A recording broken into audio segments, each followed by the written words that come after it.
Assalamualaikum warahmatullahi wabarakatuh. Perkenalkan, saya Dias Novitasari dengan NPM 254120040 dari kelas akuntansi 25A Universitas Teknokrat Indonesia. Pada kesempatan kali ini, saya akan mempresentasikan materi mengenai Focus Group Discussion atau FGD.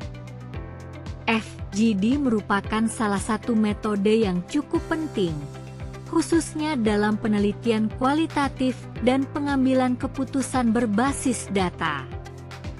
Oleh karena itu, melalui presentasi ini, saya akan membahas mulai dari definisi, karakteristik, penerapan, hingga kelebihan dan kekurangan dari FGD.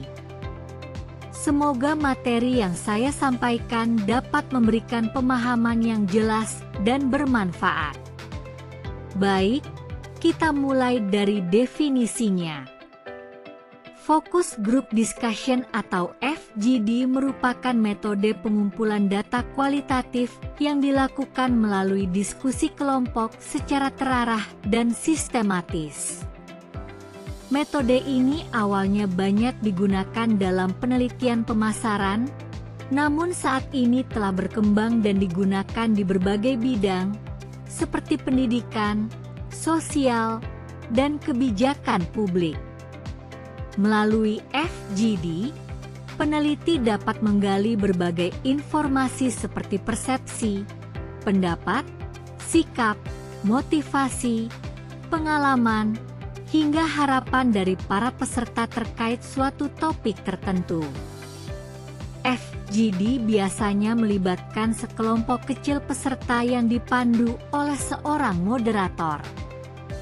Moderator ini memiliki peran penting dalam mengarahkan jalannya diskusi agar tetap fokus pada tujuan yang telah ditentukan. Dengan kata lain, FGD tidak hanya mengumpulkan jawaban, tetapi juga menekankan pada interaksi antar peserta untuk menghasilkan pemahaman yang lebih mendalam. Selanjutnya, kita masuk ke karakteristik dari FGD. FGD umumnya melibatkan sekitar 7 hingga 11 peserta. Para peserta ini biasanya memiliki karakteristik yang relatif homogen sesuai dengan tujuan penelitian.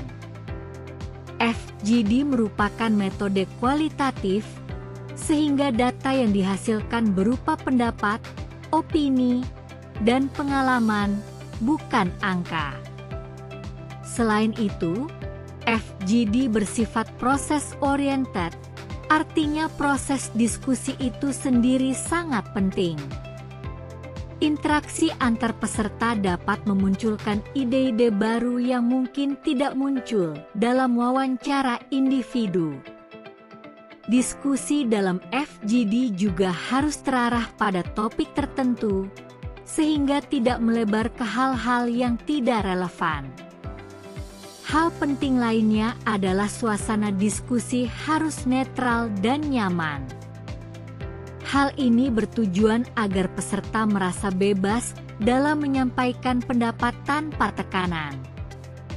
FGD memiliki berbagai penerapan dalam praktik. Beberapa di antaranya adalah untuk mengidentifikasi masalah, perencanaan program, pelaksanaan kegiatan, evaluasi atau penilaian. Selain itu, FGD juga sering digunakan untuk membantu dalam penyusunan pertanyaan survei dan pengembangan hipotesis penelitian. Dengan demikian, FGD tidak hanya digunakan di awal penelitian, tetapi juga dapat digunakan dalam berbagai tahapan proses penelitian atau program. Lalu, mengapa FGD itu penting? FGD penting karena mampu memberikan data yang mendalam dan kaya akan konteks. Melalui diskusi kelompok, peneliti dapat memahami alasan di balik suatu pendapat atau perilaku. Selain itu, FGD juga membantu dalam merancang penelitian yang lebih baik, menggali insight yang tidak bisa didapat dari survei, mendukung proses perencanaan dan evaluasi. Dengan adanya interaksi antar peserta, seringkali muncul ide-ide baru yang lebih variatif. FGD biasanya digunakan dalam beberapa kondisi tertentu, seperti: pertama, ketika akan meluncurkan program atau layanan baru. Kedua, ketika dibutuhkan pemahaman yang lebih mendalam mengenai suatu isu. Ketiga, ketika pertanyaan penelitian tidak cocok jika hanya menggunakan metode survei. Jadi, FGD sangat cocok digunakan ketika peneliti membutuhkan data yang bersifat eksploratif dan mendalam. Selanjutnya, kita masuk ke langkah-langkah dalam melakukan FGD. Tahap pertama adalah persiapan. Pada tahap ini, peneliti harus menentukan tujuan, memilih moderator dan pencatat, menentukan peserta, serta menyiapkan pertanyaan diskusi.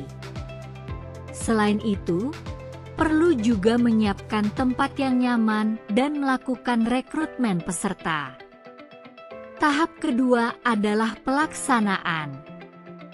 Kegiatan dimulai dengan menyambut peserta, menjelaskan tujuan diskusi, serta menetapkan aturan dasar. Kemudian dilakukan ice breaking agar suasana lebih cair, lalu dilanjutkan dengan diskusi inti yang dipandu oleh moderator. Di akhir sesi, moderator menutup diskusi dan mengucapkan terima kasih kepada peserta. Tahap ketiga adalah pasca diskusi. Pada tahap ini dilakukan transkripsi atau pencatatan hasil diskusi, analisis data untuk menemukan pola atau tema, serta penyusunan laporan. Hasil FGD kemudian dapat digunakan untuk pengambilan keputusan atau pengembangan program. FGD memiliki beberapa kelebihan. Di antaranya adalah adanya interaksi kelompok yang dapat menghasilkan ide yang lebih luas. Efek snowball, yaitu satu pendapat dapat memicu pendapat lainnya. Suasana diskusi yang lebih santai dan menarik. Memberikan ruang yang aman bagi peserta untuk menyampaikan pendapat. Menghasilkan respon yang spontan dan natural. Namun, FGD juga memiliki beberapa kekurangan. Di antaranya, berisiko menghasilkan bias jika tidak dikelola dengan baik. Data yang dihasilkan cukup kompleks dan sulit dianalisis. Kurang menggali secara mendalam pada individu tertentu. Sangat bergantung pada kemampuan moderator. Sebaiknya digunakan sebagai metode pelengkap, bukan satu-satunya metode.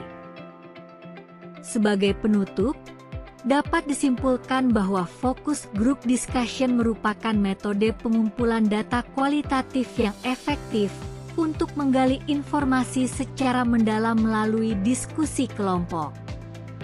Meskipun memiliki beberapa keterbatasan, FGD tetap menjadi metode yang sangat berguna apabila dilakukan dengan perencanaan dan pelaksanaan yang baik.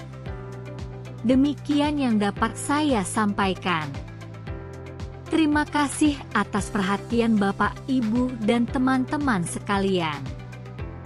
Wassalamualaikum warahmatullahi wabarakatuh.